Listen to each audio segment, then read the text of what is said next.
नमस्कार, स्वागत है आपका। आपके साथ मैं हूं अमित गर्ग शुक्ला और आप देख रहे हैं अयोध्या से महाबहस लाइव। लेकिन आज हम महाबहस में महाबहस नहीं करेंगे, हम बहस नहीं करेंगे, क्योंकि बहस कलयुग में होती है, त्रेता युग में बहस नहीं होती थी। त्रेता युग में चर्चा होती थी, तर्क और वितर्क हुआ करते थे, कुतर्क नहीं हुआ करते थे। और आज जिस अयोध्या में हम मौजूद हैं, यहाँ त्रेता युग की अयोध्या हमें देखने को मिल रही है। इस वजह से आज हम बहस नहीं चर्चा करेंगे। लेकिन सबसे पहले आपको बता दें कि 7वें दीपोत्सव का सफल आयोजन हुआ, एक नया कीर्तिमान रचा गया। 22,23,000 दिए एक साथ जलाए गए। आपको हैरानी हो रही होगी, कानों को यकीन नहीं हो रहा होगा, इसलिए एक बार फिर से हम आपको बताते हैं। 22,23,000 दिए एक साथ जलाए गए हैं राम की पैड़ी पर। पूरे अयोध्या की बात करें, तकरीबन 25 लाख दिए जलाए गए हैं। आज पूरी अयोध्या राममय हो गई है और इसकी जो रोशनी है वो देश और दुनिया के अलग अलग हिस्सों तक पहुंच रही है। उसकी छटा देश और दुनिया के अलग अलग हिस्सों तक पहुंच रही है। मुख्यमंत्री योगी आदित्यनाथ ने दीपोत्सव में शिरकत किया, मंच से लोगों को संबोधित किया। इसके अलावा 50 से अधिक देशों के राजनयिक भी मुख्यमंत्री योगी आदित्यनाथ के साथ मौजूद थे राम की पैड़ी पर। जब यह कीर्तिमान रचा जा रहा था, जब ये इतिहास लिखा जा रहा था, वहां पर राम की कथाओं का मंचन भी हुआ, उसका चित्रांकन हुआ, लेजर शो हुआ, आतिशबाजी हुई, मां सरयू की आरती हुई। और मां सरयू की जो कलकल बहती धारा है, आज उसके सुर भी बदले हुए हैं। इस वक्त हम सरयू तट पर ही खड़े हैं और यहां जो सरयू के बहने की धारा की आवाज है ना, वो बदली हुई है, क्योंकि मां सरयू का मन भी खुश है, प्रसन्न है। मां सरयू को मालूम है कि प्रभु राम का वनवास समाप्त होने वाला है, वो अपने गर्भगृह में विराजमान होने जा रहे हैं।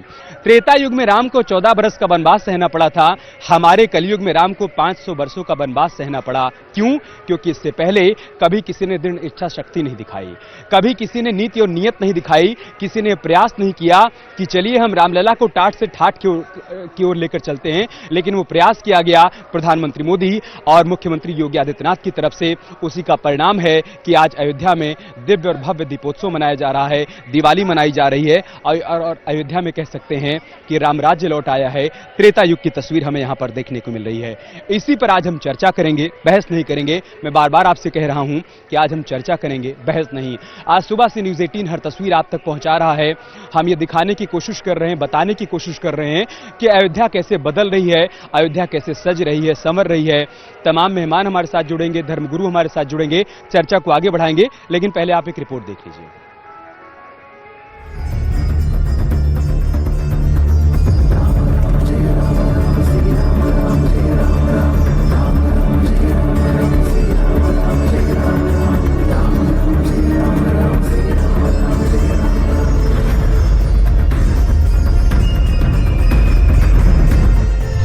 भव्य अयोध्या में दिव्य दीपोत्सव।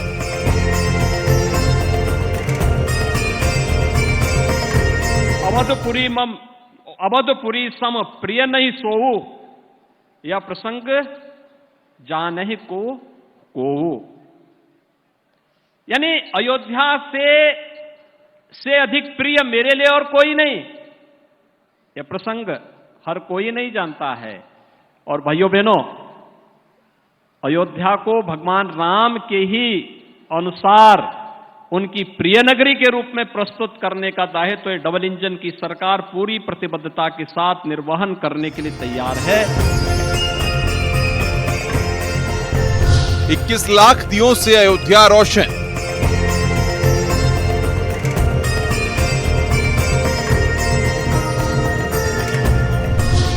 सबने मंगल गाए हैं, अवध में राम आए हैं।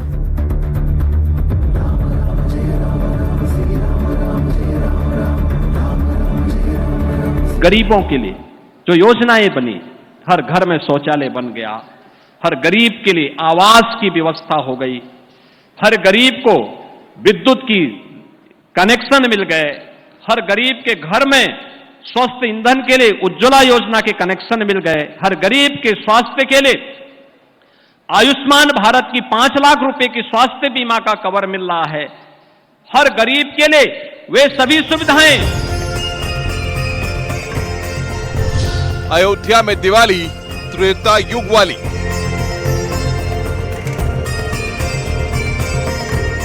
9.5 वर्ष से प्रधानमंत्री मोदी जी के नेतृत्व में पूरे देश में और उत्तर प्रदेश में पिछले 6-6.5 वर्ष से जिन कार्यक्रमों को हम लोगों ने यहां पर प्रभावी ढंग से लागू करने का कार्य किया है, वे सब भी आपके पास हैं।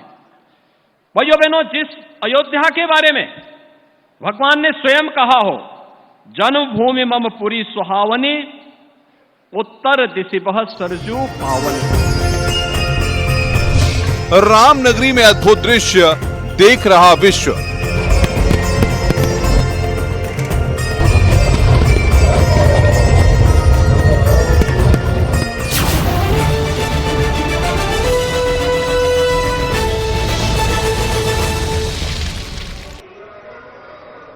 और चर्चा की शुरुआत करें उससे पहले मेहमानों का परिचय आपसे करवा देते हैं। हमारे साथ स्वामी दिव्यानंद सरस्वती जी महाराज जुड़ चुके हैं। इसके अलावा एच.एस. रावत साहब हमारे साथ जुड़ चुके हैं। आप हिंदू धर्म गुरु हैं। स्वामी दिव्यानंद सरस्वती जी, मैं शुरुआत आपसे ही कर रहा हूं।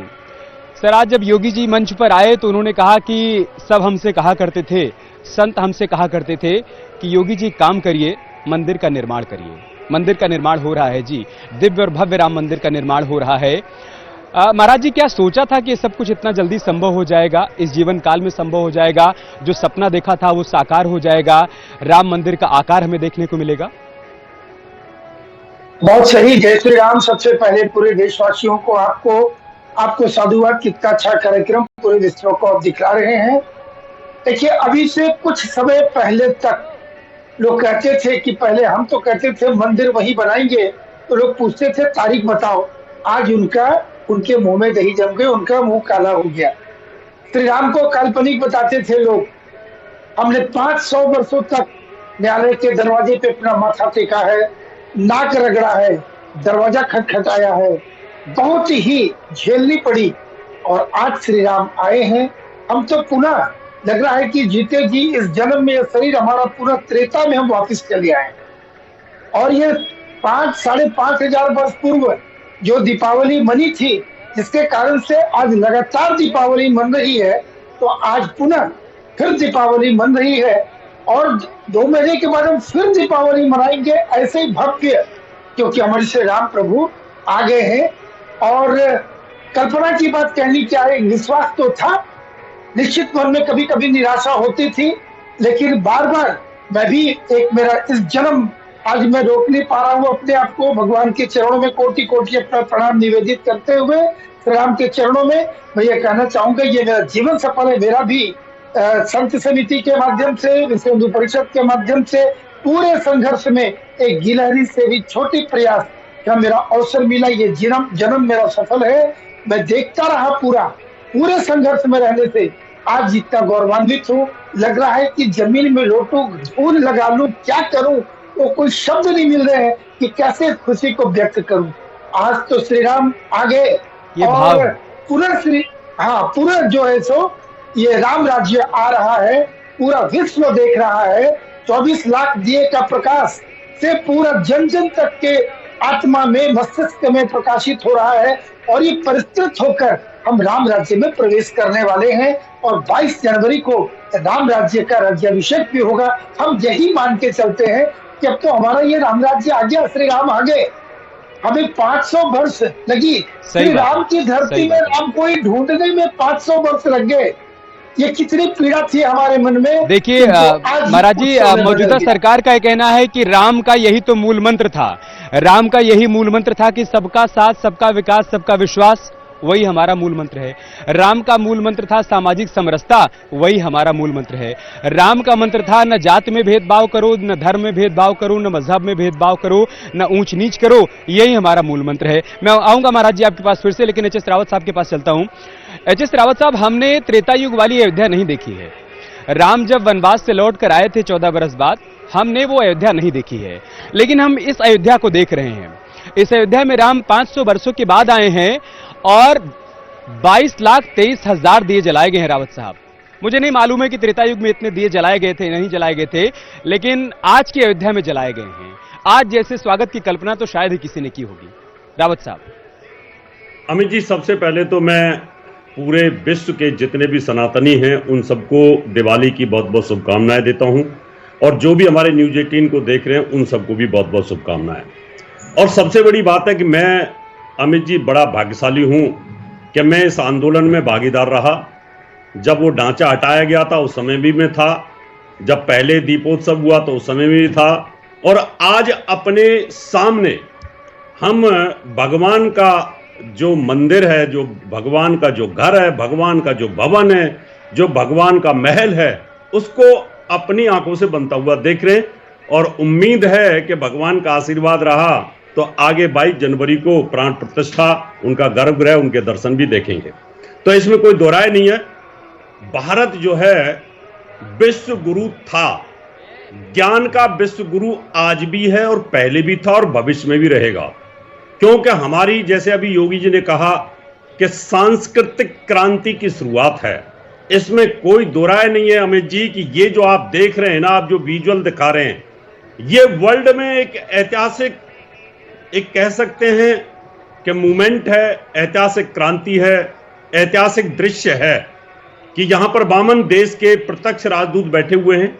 वो इस बात को समझेंगे कि भारत की जो सभ्यता है, भारत की जो संस्कृति है, भारत की जो भक्ति है, भारत का जो ज्ञान है, वहीं से विश्व के अंदर फैला हुआ है। वो अपने अपने देशों में इस बात का जिक्र करेंगे। वो जब जब भी किसी पद पर रहेंगे तो इस बात को बताएंगे कि भारत की जनता के अंदर भक्ति का जो जुनून देखना है तो अयोध्या में जाकर के देखो। और मैं धन्यवाद देता हूं मोदी जी को और योगी जी को, इन्होंने इसकी शुरुआत की है।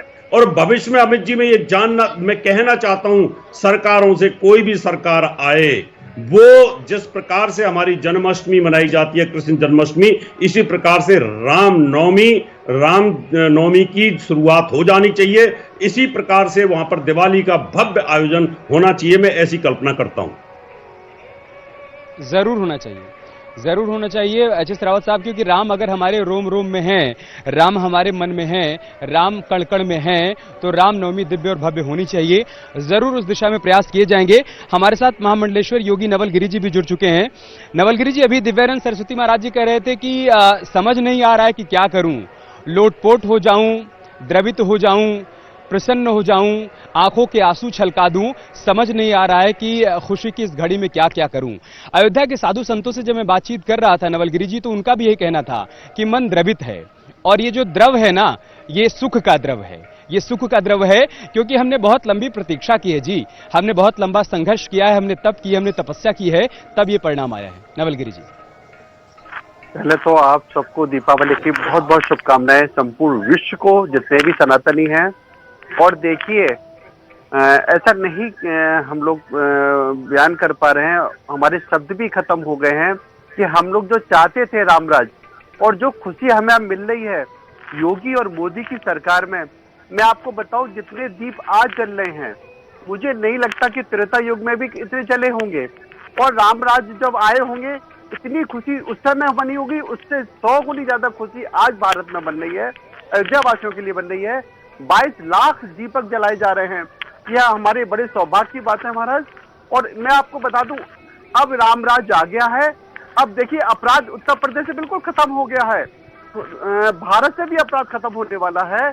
आप ये मान लीजिएगा, मैं तो चाहता हूं कि संपूर्ण भारत अब भगवामय होना चाहिए, संपूर्ण भारत में भगवा लहराना चाहिए, क्योंकि उत्तर प्रदेश की सरकार से सबने देख लिया है कि उत्तर प्रदेश की जब योगी जी आए हैं, राम और कृष्ण के बारे में हमारे मथुरा में जन्माष्टमी बनती है, पूरा विश्व देखता है, पूरा विश्व इसको सजाता है। उसके बाद आप ये देखिए, आज राम जन्म दीपावली के उत्सव पे अयोध्या में जो धूमधाम से मनाया जा रहा है, महाराज मुझे नहीं लगता कि ऐसा कभी किसी ने सोचा होगा। हम सारे भारतवासी, पूरे विश्व के सनातनी बड़े भाग्यशाली है कि ऐसी सरकार में आज हम लोग ये उत्सव मना रहे हैं। दीपावली का जो उत्सव मनाया जा रहा है, ये बड़े सौभाग्य की बात है।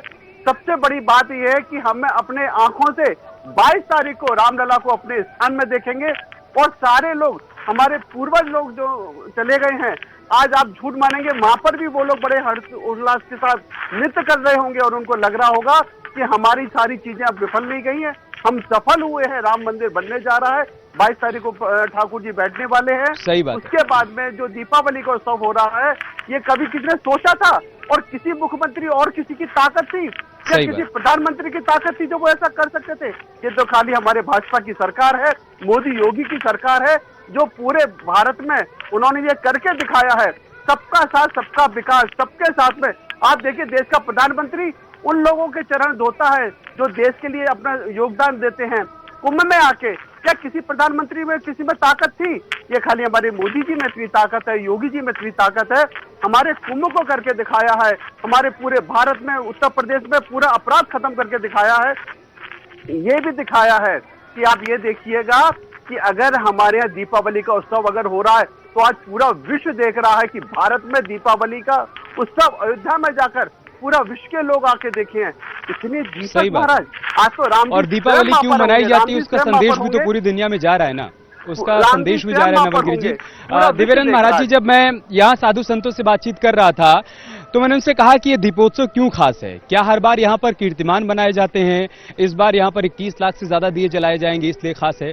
बोले नहीं जी, इसलिए खास नहीं है, खास इसलिए है क्योंकि हमारे रामलला का असल में वनवास अब समाप्त हो रहा है। वो कह रहे थे हमारे मन को पीड़ा होती थी जब हम देखते थे कि हम तो दिवाली मना रहे हैं, हमारे आसपास के लोग दिवाली मना रहे हैं, देश और दुनिया के अलग अलग हिस्सों में दिए जल रहे हैं, लेकिन हमारे रामलला अंधेरे में है, हमारे रामलला टाट में है। जब वो हम देखते थे तो हमारे मन को पीड़ा पहुंचती थी, वेदना होती थी। ये दीपोत्सव हमारे लिए इसलिए खास है क्योंकि रामलला की टाट से ठाठ तक की यात्रा है, टाट से ठाठ तक की यात्रा वो तय कर रहे हैं, इसलिए ये दीपोत्सव हमारे लिए खास है। दिव्यानंद जी। अमित जी, देखिए, प्रभु की लीला कही जाती है, भगवान की लीला।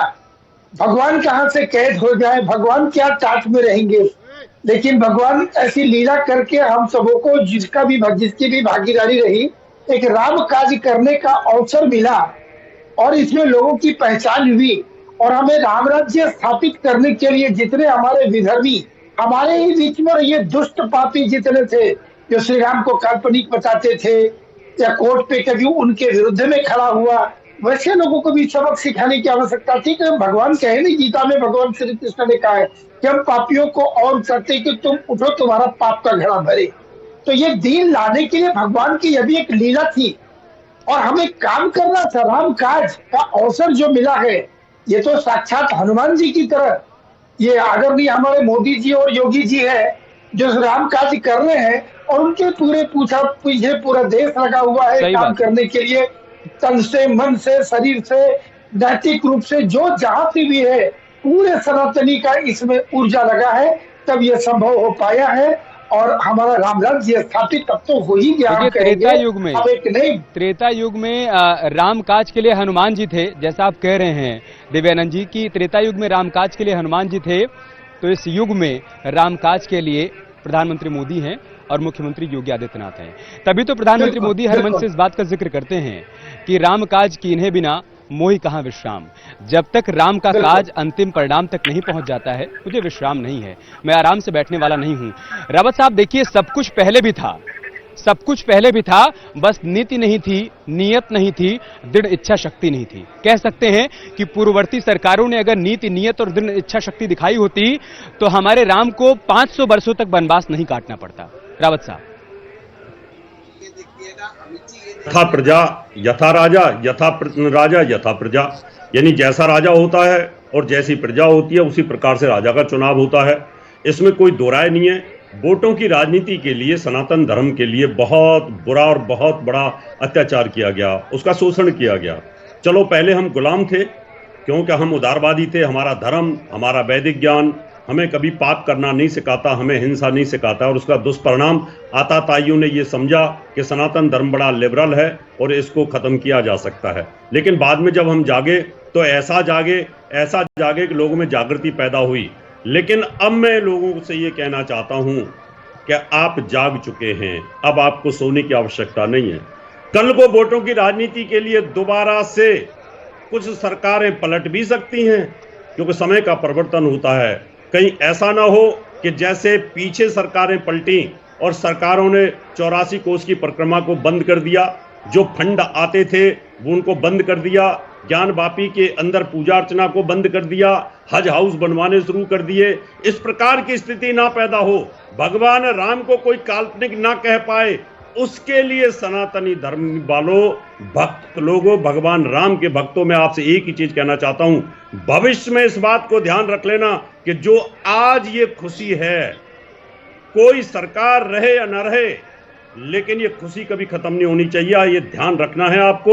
इसी प्रकार से आगे का विजन आपको रखना होगा कि कल को कहीं विधर्मी कोई सरकार ऐसी आती है जो भगवान राम को काल्पनिक कहे, वो समय नहीं आने देना है। क्योंकि बहुत सारे लोग आंख टकटकी बांध के लगाए देखें कि सुप्रीम कोर्ट के फैसले को भी उन्होंने कहा था जब हमारी सरकारें आएंगी तो हम राम मंदिर को हटा करके बाबरी मस्जिद बना देंगे। उसके लिए आज से ही आपको शपथ लेनी होगी, इस दिवाली से ही, कि हम इसी प्रकार की दिवाली हर साल मनाएंगे, चाहे किसी भी प्रकार से हमारे सामने अड़चने आए, और हम कोशिश ये करेंगे कि हम भगवान के भक्त हनुमान जी की तरह बने रहें। शपथ ले ली है, शपथ चिस रावत साहब साधु संतों ने ले ली है। अयोध्या के साधु संतों से मैं बात कर रहा था, नवलगिरी जी, तो कह रहे थे कि देखिए मठ और मंदिरों में तो ओम शांति ओम शांति ओम शांति। एक सेकंड में आऊंगा आपके पास। नवलगिरी जी, साधु संत कह रहे थे कि मठ मंदिरों में तो ओम शांति ओम शांति ओम शांति, लेकिन जब बाहर निकलेंगे, जब सनातन पर हमला होगा, जब कोई हम पर कुठाराघात करने की कोशिश करेगा, तो हम कहेंगे ओम क्रांति ओम क्रांति ओम क्रांति। देखिए, मैं आपको बता दूं, आप भारत का पूरा विश्व का हिंदू एक हो गया है। एक हाथ में माला है तो राष्ट्र को, सनातन धर्म को बचाने के लिए एक हाथ में भाला भी है। अब हम किसी भी कीमत पर अब सनातन धर्म को नहीं होने देंगे। मैं आपको बता दूं, सनातन धर्म को आप आगे से देखिएगा, हिरण्यकश्यप से देखिए, रावण से देखिए, कंस से देखिए, इन सब ने सनातन धर्म पे जब जब कोई ऐसा कुठाघात किया है, इसका जवाब साधु संतों ने दिया है। जब तक इस पृथ्वी पर एक भी साधु रहेगा, ना सनातन धर्म खत्म हुआ है और ना सनातन धर्म कभी खत्म होगा। अभी एक हमारे बहुत अच्छे वक्ता कह रहे थे, मैं आपको बता दूं, अब भारत में कभी भी कोई और सरकार नहीं आएगी। सबों ने देखा है कि सनातन धर्म का, हिंदुओं का शोषण कैसे हुआ है, राम भक्तों पर गोली कैसे चली है, ये सबने देखा है। और भारत का हिंदू, मैं सबसे एक बात कहना चाहता हूँ, भारतवासी से एक बात कहना चाहता हूँ, पूरे विश्व से एक बात कहना चाहता हूँ, इतनी शांति, राम राज, भगवान, हमारी बहन बेटी सुरक्षित है, हम सारे लोग सुरक्षित हैं, ये कौन नहीं चाहेगा? ये कौन लुटना चाहेगा? अपनी बहन बेटियों पे कौन आने देना चाहेगा? अपने माता पिता की कौन सेवा करना नहीं चाहेगा? रामराज कौन नहीं चाहेगा? ऐसा कोई, मुझे नहीं लगता कि भारत का एक भी व्यक्ति ऐसा है, एक भी सनातनी ऐसा है, एक भी हिंदू ऐसा है जो ये नहीं चाहेगा। अगर हमको चाहना है तो मुझे लगता है 100 साल तक अब बीजेपी सरकार को कोई हटा नहीं सकता है। जब तक मैं जिंदा हूँ, आपको बता दूं, मैंने 23 साल से अन्न नहीं पाया है और मैं कभी भी अन्न नहीं पाऊंगा, क्योंकि मेरा एक ही उद्देश्य है कि हमेशा योगी मोदी सरकार, हमारी भाजपा बनी रहे, सनातन धर्म बना रहे, और हम इसी तरह से अयोध्या में दीपक जलाते हुए और दीप महोत्सव बनाते रहे। इतना बड़ा विश्व, पूरा विश्व आज हमारे आगे, आज हम विश्व गुरु के रूप में उभर के आ रहे हैं। G20 के रूप में आपने देखा, आज पूरा विश्व ने हमारे आगे नतमस्तक हुआ है। आप देखिएगा, मोदी जहां भी जाते हैं वहां पर उनकी जय जयकार हो रही है। मोदी सांस्कृतिक और धार्मिक पुनर्जागरण हो रहा है। नवलगिरी जी, सांस्कृतिक और धार्मिक पुनर्जागरण हो रहा है, इसका जिक्र भी किया जा रहा है और इसको महसूस भी कर पा रहे हैं अयोध्या में रहते हुए। मैं दिव्यानंद जी आपके पास आ रहा हूं। महाराज जी, मैं बार बार हैरान होता हूं ये सोचकर कि कोई राम को काल्पनिक कैसे कह सकता है। मैं आपको एक घटना बताता हूं, छोटी सी घटना महाराज जी। मेरे कैमरामैन है नरेश भाई, जो कैमरे के पीछे इस वक्त खड़े हैं, ये शो करवा रहे हैं। अभी कल हम लोग गए थे रामलला के दर्शन करने के लिए, और जब वो रामलला अस्थाई मंदिर में जहां पर विराजमान है उनके दर्शन कर रहे थे, तो आंखें बंद करके राम नाम का जप कर रहे थे। इसी दौरान जब मैंने पलट कर देखा तो उनकी आंखों से आंसू छलक रहे थे। अगर राम काल्पनिक होते तो उनका दर्शन करते वक्त, उनके सामने खड़े होकर उनका ध्यान करते वक्त किसी की आंखों से आंसू कैसे निकल सकते हैं? दिव्यानंद जी, ये तो असंभव है। राम काल्पनिक न कभी थे, न है, न कभी हो सकते हैं। देखिए, श्री रामायण ग्रंथ के अंदर में, श्री रामचरितमानस के अंदर में कितने विलेन है ना। रावण है, खरदूषण है, मंथरा है, तारका है, ये आज भी किसी न किसी रूप में है।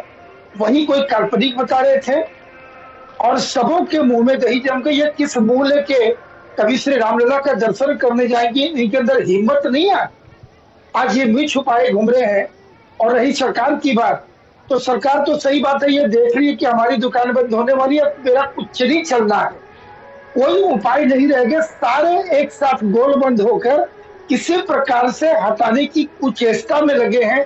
और यह भी पता है कि ये मोदी को हटा नहीं सकते, लेकिन अपना अस्तित्व बचाने में लगे हुए हैं। यही सबसे बड़ा प्रमाण है।